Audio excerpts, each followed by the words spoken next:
Сейчас подкалиберный пойдет, видно будет трассер.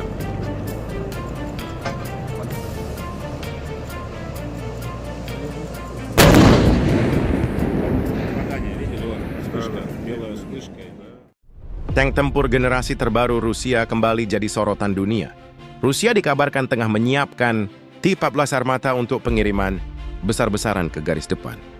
Padahal tank ini bukan teknologi baru, tapi Rusia mengklaim T-14 kini disempurnakan dengan sistem tempur canggih dan AI tempur generasi baru. T-14 bukan tank biasa, ia dirancang untuk dominasi total di medan perang. Modern, dari urban combat sampai pertempuran terbuka.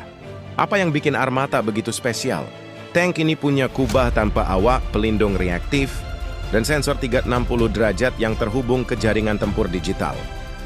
Bayangkan tank tanpa kru di atasnya. Semua dikendalikan dari dalam kapsul lapis baja, membuatnya hampir mustahil ditembus. Rusia menyebut ini tank paling aman untuk awaknya, karena mereka duduk di dalam kapsul berlapis baja terpisah dari amunisi dan mesin.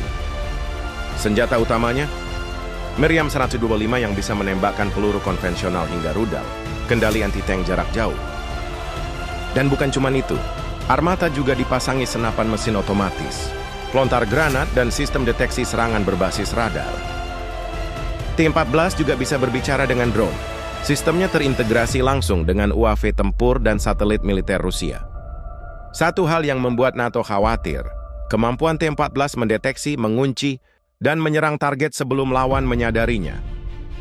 Namun kenyataannya, T-14 belum digunakan secara masif karena biaya produksinya yang sangat tinggi. Tapi sekarang situasi berubah. Dengan konflik yang makin intensif, Rusia dikabarkan mempercepat pengiriman T-14 ke Ukraina.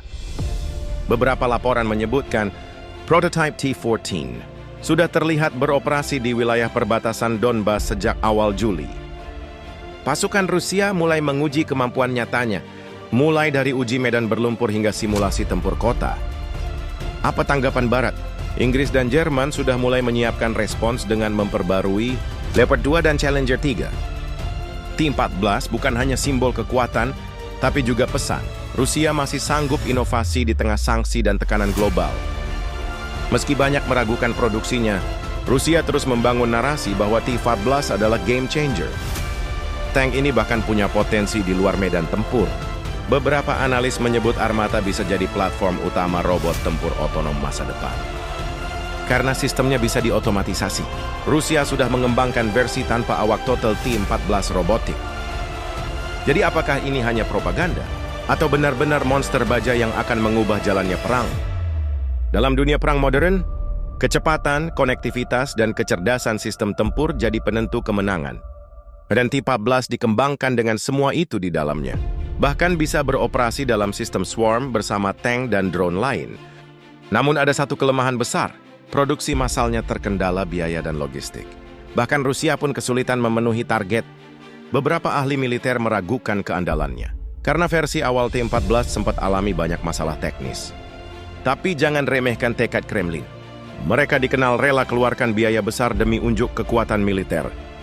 Sekarang dunia menunggu debut sebenarnya T-14. Apakah akan benar-benar diturunkan dalam skala besar? Nah, jika ya, maka kita mungkin akan melihat sejarah baru di medan tempur Ukraina, di mana tank tak berawak melawan drone AI, perang masa depan hari ini. Tapi jika tidak, maka T-14 bisa jadi hanya mitos modern. Sebuah alat propaganda untuk menakuti musuh dan menaikkan moral dalam negeri. Apapun hasilnya, satu hal pasti, T-14 Armata adalah simbol ambisi Rusia untuk tetap jadi pemain utama militer dunia.